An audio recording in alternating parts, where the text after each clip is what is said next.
हिंदी में यूपीएससी की तैयारी से संबंधित प्रोग्राम्स को देखने के लिए सब्सक्राइब करें स्टडी IQ IAS हिंदी। नमस्कार, आप सभी का बहुत बहुत स्वागत है स्टडी IQ के प्लेटफॉर्म पे। मेरा नाम है अभिनव कुमार भौरे भाई और आज के इस डिस्कशन में हम चर्चा करने वाले हैं, आज के इस क्लास में हम चर्चा करने वाले हैं उन अभ्यर्थियों के लिए जो बेसिकली तैयारी कर रहे हैं 2025 के बाद यूपीएससी देने के लिए, यानी कि आपका टारगेट कम से कम 2025 नहीं है।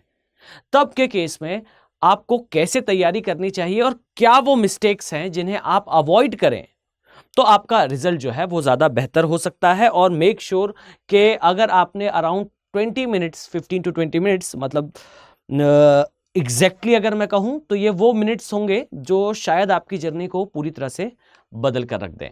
चर्चा करेंगे इस बारे में और ये भी जान लें कि अगर आप तैयारी कर ही रहे हैं, सफिशिएंट टाइम है आपके पास, तो आपके पास लॉन्ग टर्म बैचेस का भी ऑप्शन है। इन बैचेस के बारे में डिटेल में मैं आपसे आगे चर्चा भी करूंगा कि कैसे आप इन्हें यूटिलाइज कर पाएंगे। बट कैसे यूटिलाइज करना है इन बैचेस को, यह जानना ज्यादा जरूरी है रादर देन के केवल और केवल जो है वो एक स्पिरिट के या फिर एक आप कह लीजिए भावना के आतुर होकर आप जो है वो बैचेस ज्वाइन करें और आगे तैयारी ना करें। इससे बेहतर है कि पहले आप इत्मीनान से इन चीजों को समझ लें कि एग्जैक्टली ये बैचेस क्या हैं, कैसे वर्क करेंगे और आपको क्यों आवश्यक है। डन। पर पहले हम चर्चा पर आते हैं कि अगर आप यूपीएससी का एग्जामिनेशन अर्थात सिविल सर्विसेज एग्जामिनेशन की मैं बात कर रहा हूं, यूपीएससी CSE 2026 एंड 2027 दोनों की ही चर्चा कर रहा हूं, बट मेरा मेन फोकस जो है वो 2027 के एग्जाम को लेकर रहने वाला है। अब मैं बहुत साइंटिफिकली आपको कुछ बातें बताना चाहता हूं और वो 3 चीजें जो आप अब फेस करने वाले हैं, इन तीनों चीजों के बारे में हम चर्चा करेंगे। ठीक है। सबसे पहली बात, अगर आप 2026 में या 27 में एग्जाम देने वाले हैं तो मेक श्योर कि आप सभी के साथ एक समस्या आने वाली है और उस समस्या को कहा जाता है पॉलिटिकल साइंस की लैंग्वेज में, जियोपॉलिटिक्स की लैंग्वेज में इसे कहा जाता है relay around the flag syndrome. Relay around the flag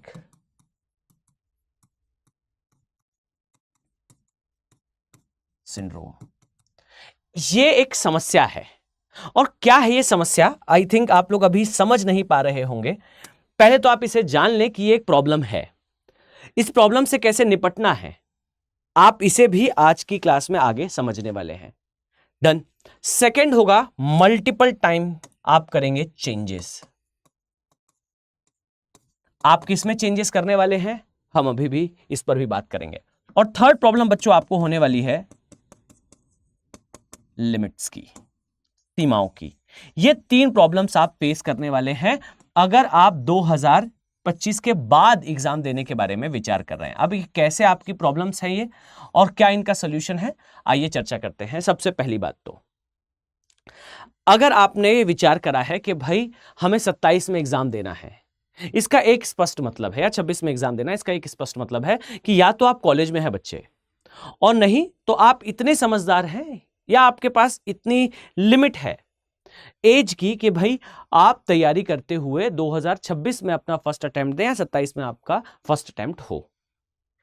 पहली और सबसे इंपॉर्टेंट बात, मेक श्योर कि अगर आपका target year next immediate next नहीं है तो आप एक सबसे बड़ी जो है वो गलती करेंगे, वो है किसी भी संसाधन के ज्यादा होने पर उसे वेस्ट करना।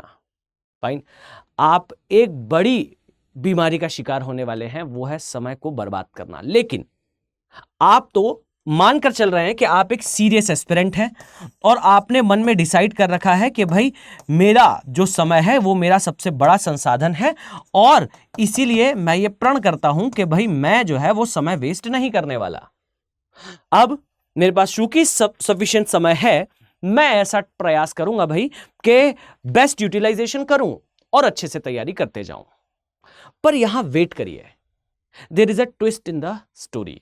कहानी में एक ट्विस्ट है और ट्विस्ट ये है कि आप ना चाहते हुए भी समय व्यर्थ करने वाले हैं। जैसा मैंने आपको बताया कि अक्सर बच्चा तैयारी के दौरान दिशा भ्रमित हो जाता है जब समय पर्याप्त होता है। कैसे? तो आइए सबसे पहले इसे समझते हैं। एक समस्या है जिसे कहा जाता है relay around the flag syndrome. आपने पढ़ना स्टार्ट करा और पढ़ना स्टार्ट करते ही आप सभी एक कार्य बार बार करने लगते हैं, वो है किसी एक टॉपिक, किसी एक विषय या किसी एक सब्जेक्ट मैटर पर बहुत ज्यादा समय तक स्टडी करना, एक ही बिंदु के आसपास घूमते रहना। यहां मैं आपका ध्यान इस बात पर आकर्षित करूंगा बच्चे, नोटिस करिए कि आपके जो फेवरेट सब्जेक्ट्स होंगे, देखिए ये बहुत जेन्युइन बात है कि यूपीएससी की तैयारी कर रहे हैं और यूपीएससी में सारे सब्जेक्ट लगभग आते हैं। जो सब्जेक्ट्स एक स्टूडेंट अपनी स्कूल लाइफ में पढ़ता है वो सारे विषय इसमें इंक्लूड होते हैं। भाई कहानी साइंस से स्टार्ट हो या कहानी हिस्ट्री से स्टार्ट हो, history, geography, polity, economy, science and tech से लेकर करंट के इश्यूज, नैनो टेक्नोलॉजी, बायोटेक्नोलॉजी तक की चीजें आती हैं और ये सब कुछ एक ही पेपर में होता है। मैं प्रिलिमिनरी एग्जामिनेशन की बात कर रहा हूं। अब जब आप पढ़ना स्टार्ट करते हैं तो एक बहुत वाजिब, एक बहुत सामान्य बात यह है कि आप एक बात नोटिस करेंगे कि सारी विषय में से कुछ विषय आपको और कुछ टॉपिक्स आपको आवश्यक रूप से ज्यादा अच्छे लगेंगे, ज्यादा उनमें पकड़ होगी और आपका ज्यादा मन करा करेगा उन्हें पढ़ने का। अब इस बात को जान लीजिए कि यही एक गलत टेम्परामेंट है। इसे कहा जाता है relay around the flag syndrome, किसी एक ही चीज के आसपास घूमते रहना। जबकि आपका दिमाग और आपका बॉडी यही कह रहा है कि भाई आपने दिन में 8 से 9 घंटे पढ़ाई की है, परंतु बच्चे इस बात को जान ले कि आपने नो डाउट के 10 घंटे के आसपास टेबल पर बैठकर किताबों के साथ समय बिताया है, पर फ्रूटफुली देखा जाए तो आपने केवल वही विषय या वही टॉपिक ज्यादा पढ़ा जो आपको पहले से अच्छे से आता था और उसमें जितनी गहराई की आवश्यकता थी। मान लीजिए हम ज्योग्राफी की ही क्यों, हम हिस्ट्री की बात करें, हम पॉलिटी की बात करें या इकोनॉमिक्स की बात करें या सो एंड सो फॉर, बहुत सारे विषय हैं। फाइन, आपने इफेक्टिवली उस विषय की ज्यादा तैयारी करी है, उस टॉपिक की ज्यादा तैयारी करी है जो टॉपिक आपको पहले से आता था। और इत्तेफाक की बात यह होगी तब जब आप ये पाएंगे कि आपने जिस विषय को तैयार करा बच्चों, उसमें पहले से आपकी समझ इतनी थी कि अगर उससे प्रश्न पूछा जाता तो सहज रूप से वो प्रश्न आपको बन जाता, पर आपने उसे और समय देकर और भी ज्यादा स्ट्रेंथन करा, जो अच्छी बात है, लेकिन ये गेनफुली आपके लिए वर्क नहीं करने वाला। वाई? बिकॉज आपने उस टॉपिक को पहले से वेल फर्निश्ड मैनर में एक बार रीड कर लिया है। अब उसे बार बार रीड करने से भी आपको कोई खास फायदा नहीं होगा, जबकि आप मान यही रहे होंगे कि आपने पढ़ाई की है। पहली चीज इसे कहते हैं भाई आप इफेक्टिव स्टडी नहीं कर रहे होंगे। डन, इस समस्या से ग्रस्त होने पर। सेकेंडली एक और प्रॉब्लम आएगी, और वो दूसरी प्रॉब्लम क्या है तो जरा इसे समझिए। वो प्रॉब्लम है चेंजेस। किस चीज को चेंज करना? तो वो कुछ भी हो सकता है, इसमें कोई लिमिट नहीं है। इट मे बी पॉसिबल कि आप बार बार अपना टाइम टेबल चेंज करें, इट मे बी पॉसिबल कि आप बार बार अपनी बुक्स चेंज करें, इट मे बी पॉसिबल कि आप बार बार अपना जो है वो तरीका चेंज करें, जिसे टेम्परामेंट कहा जाता है। फाइन, मतलब किसी भी कार्य को करने का तरीका। आप नोटिस करिएगा कि आप पढ़ाई कर रहे हैं, डेली आप पढ़ने बैठ रहे हैं, डेली आप एनसीईआरटी से जो है वो चीजों को निकालकर याद कर रहे हैं, पर आपने एनसीईआरटी के एक चैप्टर में पॉलिसी ये रखी अपनी कि भाई एनसीईआरटी में ही अंडरलाइन करा जाए। हो सकता है एक हफ्ते बाद आप ऐसा करने लगे कि नहीं भाई, अंडरलाइन के बजाय उसे निकालकर अपनी कॉपी पर लिखना शुरू कर दें। फिर एक हफ्ते बाद ऐसा होगा कि भाई ना ही एनसीईआरटी में अंडरलाइन करना है, ना ही कॉपी पर लिखना है, सुपरफिशियली केवल रीड करना है। और फिर हो सकता है कि अगले विषय के एनसीईआरटी जब तक आए तब तक आप ये निष्कर्ष निकाल चुके हों कि एनसीईआरटी में जो भी चीजें लिखी हैं उसे जो है वो यथावत शॉर्ट नोट और माइंड मैप में बदला जाए। अब इस बात को समझें कि आपको करना कोई एक कार्य ही था और कोई भी कार्य दूसरे कार्य से खराब या बहुत बेहतर नहीं था। हां, आपके लिए वो इफेक्टिवली मैनेज हो सकता था तो आपने उसे जो है अडॉप्ट किया था, पर आप बार बार चीजों को चेंज करेंगे। ये जो चेंज करना है ये कभी भी आपके अंदर स्ट्रेंथ डेवलप नहीं होने देगा। याद रखिए कि अगर आप केवल अंडरलाइन कर कर चीजों को याद करना स्टार्ट करते तो आपके अंदर एक टैलेंट विकसित होता, एक कला विकसित होती चीजों को वहीं के वहीं याद करने की। अगर आप उसके माइंड मैप बनाने पर फोकस करते तो एक टैलेंट विकसित होता, एक कला विकसित होती, एक स्किल विकसित होती किसी भी चीज को जो है कंसेप्ट को डायग्रामेटिकली रिप्रेजेंट करना। और अगर आपने उसी चीज को जो है वो केवल हाईलाइट करा होता और आप उसकी समरी बना रहे होते तो आपके अंदर एक जो है वो कला विकसित होती किसी भी बात, कोई बड़ी बात को शॉर्टर मैनर में रिप्रेजेंट करना। लेकिन आपने करा क्या है, आपने सभी चीजें ट्राई करी हैं, किसी में भी आप एक्सपर्ट नहीं बन पाए हैं। तो बच्चे मेक श्योर कि आपको आने वाले टाइम पर इससे जूझना पड़ेगा, इससे आप परेशान होंगे कि आप बार बार चीजों को चेंज करेंगे। मैंने अभी एनसीईआरटी रीड करने का एग्जाम्पल लिया, आप मानकर चलिए कि चाहे वो टाइम टेबल का बनाना हो या फिर आप बुक्स हो, आप एक ही टॉपिक की बुक्स बार बार चेंज करेंगे या फिर आप बार बार जो है वो अपना टाइम टेबल शिफ्ट करेंगे। कभी आप दिन में पढ़ना प्रेफर करेंगे, 2-3 हफ्ते बाद आप रात में पढ़ना प्रेफर करेंगे, कभी आप एक दिन में 3 सब्जेक्ट पढ़ने का प्रयास करेंगे और कभी जो है आप एक दिन में केवल एक सब्जेक्ट को टारगेट बनाकर पढ़ेंगे। यानी कि चीजें बार बार चेंज होंगी क्योंकि आपके पास समय पर्याप्त है। हो सकता है कि आपको दिमाग में और मैं एक बात क्लियर कर दूं, प्रॉब्लम यह नहीं होती बच्चे कि किसी व्यक्ति को बीमारी है, प्रॉब्लम यह होती है कि उस व्यक्ति को बीमारी है पर उसे इसकी जानकारी नहीं है। समस्या यह नहीं है कि आप 2027 में एग्जाम देने वाले हैं और आप नहीं पढ़ रहे हैं, आप पढ़ रहे हैं अपनी नजरों में, पर रियलिटी यह है कि आप गेनफुली नहीं पढ़ पा रहे हैं। इस बात को सबसे पहले रिकॉग्नाइज करिए। अगर आपके साथ ऐसा हो रहा है दैट आप बार बार एक ही टॉपिक को रीड करते हैं, एक ही सब्जेक्ट को पढ़ते हैं या फिर किसी चीज को पढ़ने के बाद बार बार उसमें कोई चेंजेस लाते हैं, तो ये सारी चीजें जो है वो इंडिकेट करती हैं, ये सारी चीजें आपको दर्शाती हैं दैट आप समस्याग्रस्त हैं। ये 2 बातें हुई, क्लियर। खैर परेशान होने की आवश्यकता नहीं है बच्चे, मैं आगे आपको इसका सोल्यूशन भी बताऊंगा, बात भी बताऊंगा और ये भी बताऊंगा भाई कि आप इससे स्वयं कैसे बाहर आए और इसमें आपको क्या क्या असिस्टेंस भी आवश्यक है जो आपको मिलना चाहिए। अब आइए जरा तीसरी समस्या पर बात करते हैं। देखिए यहां मैंने लिख रखा है लिमिट्स। इस बात को बहुत अच्छे से समझिए, मैं आपको एक एग्जाम्पल देता हूं, ठीक है। आप इस एग्जाम्पल से बहुत आसानी से समझ पाएंगे। अगर आप कभी जिम गए हो, फाइन, मतलब आपने कभी ये विचार करा हो कि चलिए भाई जिम जाया जाए और अपने शरीर को जो है वो स्वस्थ बनाया जाए। यहाँ जिम कह लीजिए, ग्राउंड में आप रनिंग कह लीजिए या फिर योगा कह लीजिए, whatever the kind of stuff you are doing. मतलब मैं मानकर चलता हूँ कि आप अभी 20 से 25 या 28 साल के बीच होंगे। 28 साल खैर संभव नहीं है।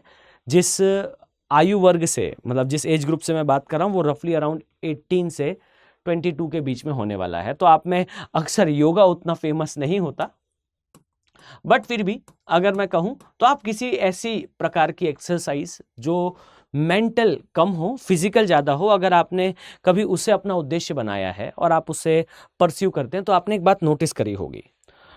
आप जब कभी किसी स्थान पर फिजिकल एक्टिविटी के लिए जाते हैं बच्चों, आप देखिएगा जब आप कुछ चीजों को बहुत आसानी से, मान लीजिए आप किसी 10 किलो का वजन है, आप उस वजन को बहुत आसानी से लिफ्ट कर पा रहे हैं, तब के केस में आपके शरीर में वो परिवर्तन नहीं आएंगे जो 10 किलो से 1 केजी आगे बढ़ा लेने पर आते हैं। या फिर आप मान लीजिए रनिंग करते हैं और आप बहुत आसानी से जो है किसी ग्राउंड का 1 चक्कर लगा लेते हैं, तो आपके बॉडी को, या 10 चक्कर लगा लेते हैं तो आपके बॉडी को एक्चुअल जो गेन है, जो डिजायर्ड रिजल्ट है, वो उन 10 चक्करों में नहीं मिलने वाला, वो तो उस 1 चक्कर में मिलेगा जो आप 10 के बाद लगाएंगे। यानी कि मान लीजिए कि मेरा वजन अधिक है और मुझे ये वजन कम करना है, मैं ग्राउंड में जो है रनिंग करना स्टार्ट करता हूं और बच्चे रनिंग करते हुए मैं 10 चक्कर रोज लगा रहा हूं, बट मेरा वेट कम नहीं हो रहा। अगर मुझे एक्चुअल में वेट कम करना है तो यहां नोटिस करिए कि वास्तविकता में मुझे 10 के बाद 1 चक्कर और लगाने की आवश्यकता है, और वो जो 1 चक्कर में मेरी बॉडी, यानी कि 1 सर्किल रन करने पर मेरी बॉडी जितना फैट बर्न करने वाली है उतना मेरी बॉडी ने बीते 10 चक्करों में नहीं करा है। यानी कि जितना मैंने सर्किल रन करे 10 टाइम्स, मेरी बॉडी ने उतना फैट बर्न नहीं करा, लेकिन जब मैंने 11th जो राउंड है वो कवर करा तो मेरी बॉडी ने ज्यादा फैट बर्न करा। इसे कहते हैं क्रॉसिंग योर ओन लिमिट्स। यहां क्या हुआ है अभी तो नोटिस करिए, एग्जैक्टली यहां यह हुआ है कि मैंने अपनी बॉडी की लिमिट्स को क्रॉस करा। अगर आपको कोई डिजायर्ड रिजल्ट चाहिए है तो आपको लिमिट क्रॉस करनी होगी। आपको यह बात समझनी होगी और रिकॉग्नाइज करनी होगी कि जब मैं रनिंग कर रहा था तो 10 जो राउंड्स मैंने कवर करे, उन 10 राउंड्स को कवर करने का स्टैमिना और उतने वजन के साथ उतनी दूरी तय करने की क्षमता मेरे शरीर के अंदर पहले से थी। अब अगर मैं चाहता हूं कि मैं वेट लूज करूं या अपनी स्ट्रेंथ को बढ़ाऊं, तब के केस में मुझे जो है वो जो राउंड में लगा रहा हूं उसकी लिमिट को क्रॉस करना पड़ेगा। और इस बात को समझ लें कि जब कभी समय पर्याप्त होता है तब के समय स्टूडेंट कभी भी अपनी जो एक्चुअल प्रैक्टिकल लिमिट्स हैं उन्हें क्रॉस नहीं करता और अपने आप को नए तरीके से एक्सप्लोर नहीं करता। अगर कोई टॉपिक आप पढ़ने बैठे, उस टॉपिक की डिमांड है कि आप उसे एक बार में रीड करना स्टार्ट करें और उसे एंड करें, पर होता यह है कि आपने उस टॉपिक को स्टार्ट करा, स्टार्ट करने के बाद आप मिड तक पहुंचे, आपका पढ़ने का समय था 9 बजे तक, अब वो टॉपिक डिमांड कर रहा है 2 घंटे और आप उसे पढ़कर खत्म करें, पर आप अपनी लिमिट्स को क्रॉस नहीं करने वाले। क्यों? क्योंकि डियर समय पर्याप्त है। ये एक बड़ी प्रॉब्लम होगी और ऐसा करने पर कई टॉपिक्स, कई सब्जेक्ट्स आपके वीक होने वाले हैं। जैसे चलिए मैं आपको एक उदाहरण से और समझाता हूं। अगर आपने ज्योग्राफी पढ़ना स्टार्ट करा, ध्यान से सुनिएगा, बड़ी ही रोचक बात है। अगर आपने ज्योग्राफी पढ़ना स्टार्ट करा, उसके पहले आप मान लेते हैं आप हिस्ट्री पढ़ रहे थे। अब चूंकि मेरा सब्जेक्ट ज्योग्राफी है तो मैं एग्जांपल ज्योग्राफी वर्सेस हिस्ट्री ले रहा हूं, आप कोई भी ले सकते हैं। अगर हम देखें तो ज्योग्राफी में, इंडियन ज्योग्राफी पढ़ते हुए आपको केवल फैक्चुअल डेटा ही याद करना होता है, लेकिन जब आप फिजिकल ज्योग्राफी पढ़ते हैं तब आपको प्रैक्टिकली कुछ कंसेप्ट्स को समझना होता है। बट ऑब्वियस है आपने सरलता को जो है वो सरल चीजों को पहले कवर करने का टारगेट बनाया होगा और आपने इंडियन ज्योग्राफी पहले ठीक से कवर कर ली होगी, ठीक। लेकिन जैसे ही आप फिजिकल ज्योग्राफी में जाएंगे वहां इमीडिएटली आपको अपना तरीका बदलने की आवश्यकता है। इमीडिएटली यह आवश्यक है कि आप अपने तरीके में परिवर्तन लाएं और आप बेसिकली डेली अपने जो सिंगल रनिंग आवर्स हैं, जो एक बार में पढ़ाई का समय है, उसे बढ़ाएं, इर्रिस्पेक्टिव कि आप उसे कितने दिन में कवर करने वाले हैं। आपको अपने पढ़ने का समय बढ़ाना होगा, क्योंकि एक दिन में एक कंसेप्ट पूरा करना कवर असंभव है अगर आप अपनी लिमिट्स को क्रॉस ना करें। सेम तरीके से अगर आप पढ़ते हुए आ रहे हैं तो आपको अपने रनिंग आवर्स में चेंजेस लाने पड़ेंगे। बट चूंकि आपके पास इन अ नटशेल हम कहें तो कुछ समय अधिक है, तो आप इन चीजों को वीक करने वाले हैं। तो इस बात को समझिए कि समय ज्यादा होना एक्चुअली में आपको नेगेटिवली इंपैक्ट कर सकता है अगर आप सही से उसे यूटिलाइज ना करें। अब इसे सही से यूटिलाइज करने का तरीका क्या है, आइए इस पर भी चर्चा करते हैं। मतलब मैंने आपको कुछ समस्याएं बता दी, अब उसका सॉल्यूशन बताऊं। तो देखिए, इन सभी चीजों का एक वन गो सॉल्यूशन तो ये होता है कि भाई आप, सिंपल सी बात है, इंस्टीट्यूशनली पढ़ें, जिसमें आपको टारगेटेड मैनर में एक शेड्यूल दिया जाए। मतलब ना ही आप relay around the flag syndrome, ना ही आप अपने आप की लिमिट्स के अंदर रहना, और ना ही आप मल्टीपल चेंजेस करने, इन सारी समस्याओं का सामना करें। बजाय इसके है एक सिंपल पाथ। और सिंपल पाथ क्या है भाई? आपको सिंपली जो है वो स्टडी आईक्यू अपने बैचेस में एंट्री देने वाला है। याद रखिए ये P2I बैचेस हैं। P2I का मतलब है कि ये प्रीलिम्स से लेकर इंटरव्यू तक की आपकी तैयारी कराएंगे। और एक सिंपल बात मैं कहूं तो आपके लिए स्ट्रक्चर्ड मैनर में लाइव क्लासेस ऑर्गेनाइज्ड होंगी, और इन लाइव क्लासेस के माध्यम से आप, यहां ध्यान दीजिए, केवल एक बार नहीं, लगभग 3 बार, मतलब इफेक्टिवली 3 बार एक ही चीज को पढ़ने वाले हैं। पहली चीज, आप सेम सारा यूपीएससी का सिलेबस बेसिक्स में पढ़ेंगे। इस बेसिक्स से पढ़ने पर आपको चीजों की माइन्यूटली जानकारी होगी। फिर आप उन्हीं चीजों को एडवांस में पढ़ेंगे। अब यहां एडवांस और बेसिक में डिफरेंस क्या है? आप इसे ऐसा समझें कि यूपीएससी के सारे जो टॉपिक्स हैं, जैसे हिस्ट्री, बिग 4 खासकर हिस्ट्री, ज्योग्राफी, पॉलिटी, इकोनॉमी, ये सारे टॉपिक्स आप पहले बेसिक्स में एनसीईआरटी हो या रेफरेंस बुक के कुछ ऐसे पार्ट जो आपको पढ़ना आवश्यक है, आप उन्हें जो है वो कवर करते हैं। ठीक, फिर बेसिक्स से आप एडवांस में एंटर करेंगे। यहां एडवांस में आपके मेंस से रिलेटेड कई डायमेंशन जो एड ऑन होते हैं, बहुत सारी चीजें जो आपको केवल और केवल रेफरेंस बुक्स में मिलती हैं, ये सारी चीजें देखने को मिलेंगी। यानी कि आप P2I लॉन्ग टर्म बैच की जब बात करते हैं तो इस बैच के तहत आपको एक बार तो भाई बेसिकली सारे सब्जेक्ट पढ़ाए जाते हैं, सेकेंडली आपको एडवांस में उन्हें और भी ज्यादा इंटेंसिफाई कर कर दोबारा पढ़ाया जाता है, और थर्डली याद रखें कि इन सब को कवर करने के बाद आपको सिलेबस दोबारा पढ़ाया जाता है। जी हां बच्चे, जब प्रिलिमिनरी एग्जामिनेशन आने वाला होता है तब के केस में आपको यूपीएससी का जो पूरा सिलेबस है, खासकर प्री का, ये बच्चों आपको अगेन पढ़ाया जाता है। और ये जो पढ़ाया जाना है, मतलब प्री के सिलेबस को दोबारा पढ़ाना है, इसको समझे कि ये आपके पूरे सिलेबस को ना केवल कवर करता है, बल्कि ये आपको एक अच्छा मौका देता है चीजों को प्री के एग्जैक्टली पहले पूरी तरह से रिवाइज करने का।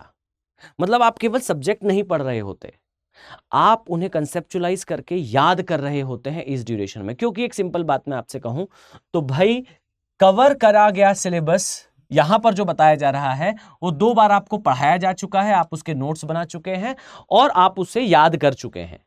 अब जो आप कर रहे हैं, यानी कि प्री के एग्जैक्टली प्रायर प्री के सिलेबस को पढ़ाया जाना, इसे कहा जाता है SIP, सक्सेस इन प्रीलिम्स की क्लास। और सक्सेस इन प्रीलिम्स की जो क्लास है, ये याद रखिए, इस क्लास के माध्यम से आपको अब नोट्स नहीं बनाने हैं। आपने जो भी पढ़ा है उन नोट्स को सामने रखिए, वही टीचर दोबारा आएंगे जिन्होंने आपको पहले पढ़ाया था, और वो सारी चीजों को जो पहले आपको 2 माह, फिर आपको 1 माह, अब आपको 1 सप्ताह में पढ़ाई जाएंगी। चीजें बच्चे crystal clear, rock solid, metal hard होंगी। फिर देखते हैं कि कैसे ये जो समस्या है जो मैंने आपको बताया, ये आपको परेशान करती हैं, और फिर ये भी देखें कि भाई कहां ऐसी मिस्टेक हो सकती है जो आपको यूपीएससी क्वालिफाई करने से रोके।